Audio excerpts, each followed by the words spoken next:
সম্মানিত দর্শক শ্রোতা, আমরা বাংলাদেশ থেকে শ্রীলঙ্কা এসেছি। আমরা এখন শ্রীলঙ্কা অনুরাধাপুর বুদ্ধিচত্বরের নিচে আছি। এখানে এসে এখানের পরিবেশ, এখানের সংস্কৃতি দেখে খুবই আনন্দিত। ওরা এত সুন্দর নৃত্য করেছে এবং বাদ্যযন্ত্র বাজিয়েছে। আমি একজন সংস্কৃতি লাইনের মানুষ, জগতের মানুষ হয়ে আমার কাছে বেশি অনুপ্রেরণা জেগেছে। খুবই ভালো লেগেছে ওদের নৃত্য। সো ধান থেকে অসংখ্য ধন্যবাদ আমাদেরকে এরকম একটি জায়গায় আনানোর জন্য। আমরা মায়ানমার, থাইল্যান্ড, শ্রীলঙ্কায় আসলাম। 3 দেশের সংস্কৃতি 3 রকমের। আর ওনাদের টিচার উনি পুরোটা এটাকে গাইড করেছে। ওনাদের নৃত্যের ভিডিওটা আমি অবশ্যই আপনাদেরকে দিব। আমি অলরেডি ব্লগ করেছি।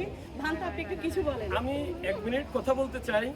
বিশেষ করে এখানে এসে এটা আমাদের কাছে শিক্ষণীয় বিষয় এটি যে আমাদের বাংলাদেশের যারা লোকজন আছে, আমাদের বাংলাদেশের লোকজন আমাদের বিহারে অথবা কোনো ধর্মীয় অনুষ্ঠানে ধর্মীয় নৃত্য অথবা ধর্মীয় গানের তালে যদি নৃত্য করে, তাহলে সেটি নিয়ে ব্যাপকভাবে আলোচনা সমালোচনা কটাক্ষ করেন যে বিহারে কিভাবে নৃত্য হয়, ভিক্ষু সংঘের সামনে কিভাবে নৃত্য হয়, এরকম অবাঞ্ছিত সমালোচনা করে থাকেন।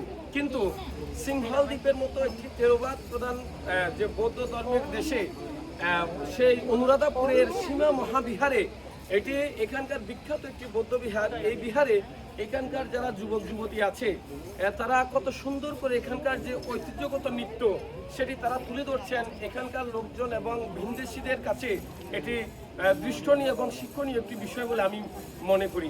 যারা দেখেছেন তাদের সবাইকে অসংখ্য ধন্যবাদ। ওকে, থ্যাংক ইউ সো মাচ।